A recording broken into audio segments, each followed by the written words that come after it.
पश्चिम बंगाल में बदलाव, परिवर्तन, भयहीन, ये सारी बातें हमने सुनी, लेकिन अब देखिए स्थिति क्या है। शुवेंदु अधिकारी के पीए की हत्या किस तरीके से की गई है, सोची समझी साजिश के तहत, वो हम सब देख रहे हैं। तो कहां बदलाव है, क्या बदला है पश्चिम बंगाल में?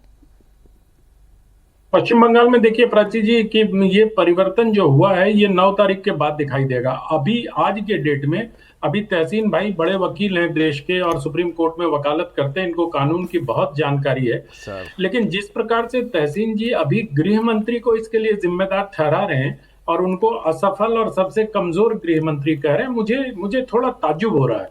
ताज्जुब इसलिए हो रहा है प्राची जी कि आज के डेट में जब अभी हम और आप बातचीत कर रहे हैं और ये तहसीन भाई भी सुन रहे हैं, ममता बनर्जी उस राज्य की मुख्यमंत्री हैं, तमाम कानून व्यवस्था की जिम्मेदारी उनकी है। चुनाव आयोग और जो केंद्रीय बल हैं उनकी जिम्मेदारी सिर्फ चुनाव से संबंधित चीजों पर होती है।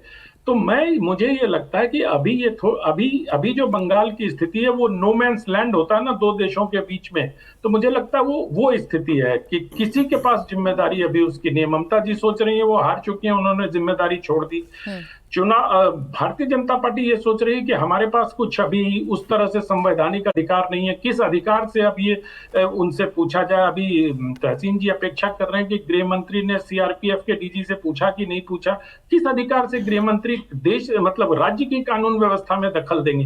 ये बड़ा बेसिक सा सवाल है कि केंद्रीय गृह मंत्री राज्य की कानून व्यवस्था में इस तरह से डायरेक्टली हस्तक्षेप नहीं कर सकते। अगर अभी अमित शाह ने ये कर लिया होता तो यही सारे लोग ये प्रश्न उठा रहे होते कि राज्य की कानून व्यवस्था में केंद्र दखल दे रहा है और ये संघवाद पर बड़ा प्रहार है। मुझे लगता है कि अभी सारे राजनीतिक दलों को एक साथ मिलकर अपने जो आंकड़े दिए 1977 से लेकर 2009 तक आंकड़े दिए, सबका अगर मीन निकाला जाए प्राची जी तो वो 1500 हत्याएं हर साल हो रही हैं।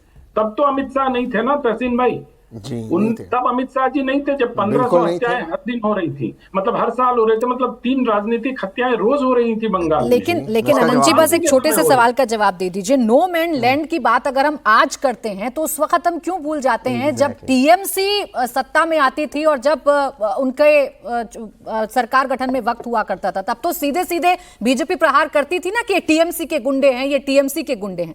आज एग्जैक्टली वही हो रहा है अनंत विजय जी। प्राची जी मैं आपको बताता हूं, क्योंकि वो कंटिन्यूएशन में सरकार चलती थी उनकी। 2011 के बाद से ममता बनर्जी मुख्यमंत्री थी, चुनाव के समय काम चलाऊ मुख्यमंत्री होती थी, राज्य के कानून व्यवस्था की जिम्मेदारी उन पे होती थी और फिर वो शपथ लेके पूरी तौर पे कानून व्यवस्था की जिम्मेदारी उनकी होती थी। आज वो स्थिति नहीं है, आज परिवर्तन हो गया।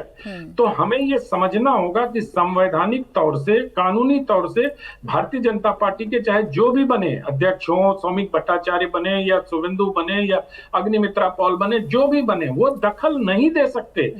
ठीक है सर, कर सकते हैं, हम 9 मई तक बीजेपी से डायरेक्ट सवाल नहीं पूछ सकते, लेकिन हम ये तो जरूर पूछ सकते हैं कि इतने केंद्रीय सुरक्षा बलों की तैनाती की बात बार बार कही जाती थी, भरोसा दिलाया जाता था, वो भरोसा ग्राउंड पर क्यों नहीं दिख रहा? लेकिन मैं तो खुद कह रही हूँ ना अनंत जी कि यहाँ नुकसान बीजेपी को भी हो रहा है ना भाई। शुवेंदु अधिकारी जी के अगर राइट हैंड की हत्या हो रही है तो मामला बड़ा गंभीर है। और सौमिक भट्टाचार्य का ये कहना कि पीएम आ रहे हैं, गृह मंत्री आ रहे हैं, ये कोई संदेश देने की कोशिश है, तो साजिश बड़ी है।